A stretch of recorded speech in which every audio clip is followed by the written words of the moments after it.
baobab qui parle. Dans un petit village d'Afrique de l'Ouest, au bord d'une savane dorée par le soleil, se dressait un immense baobab.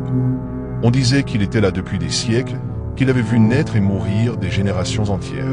Mais ce que peu de gens savaient ou voulaient croire, c'est que ce baobab parlait. Pas à tout le monde, non. Seulement à ceux qui prenaient le temps de s'asseoir à son pied, dans le silence, avec un cœur ouvert.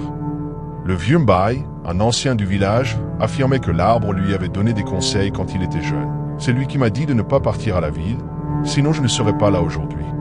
Mais les jeunes du village se moquaient souvent de lui. Un arbre qui parle. Grand-père, tu bois trop de vin de palme, disait-il en riant. Un jour, un problème surgit, les pluies ne venaient plus. La terre se fondait, les animaux mouraient de soif, et les récoltes ne donnaient rien. Les anciens faisaient des prières, les jeunes creusaient des puits, mais rien ne marchait.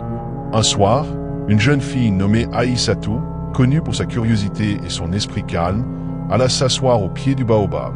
Elle n'espérait pas grand-chose, juste un peu de répit dans la chaleur.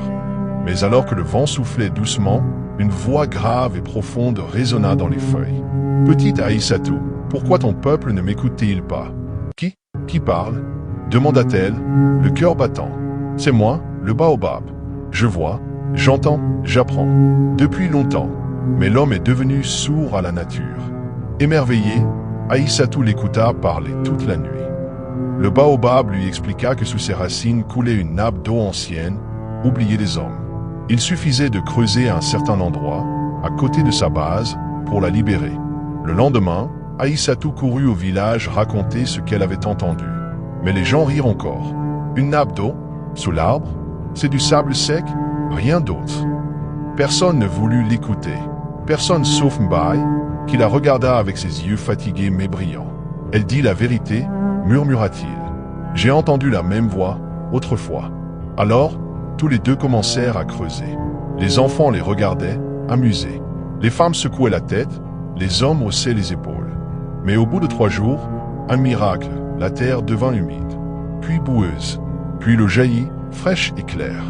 Les cris de joie éclatèrent dans tout le village. On construisit un puits autour du baobab et on bénit l'endroit. Depuis ce jour, les villageois se souviennent. Parfois, la sagesse ne se trouve ni dans les livres, ni dans les grandes voix humaines, mais dans le silence ancien des arbres. Morale. La sagesse se trouve parfois dans les endroits les plus inattendus, même au creux d'un tronc d'arbre.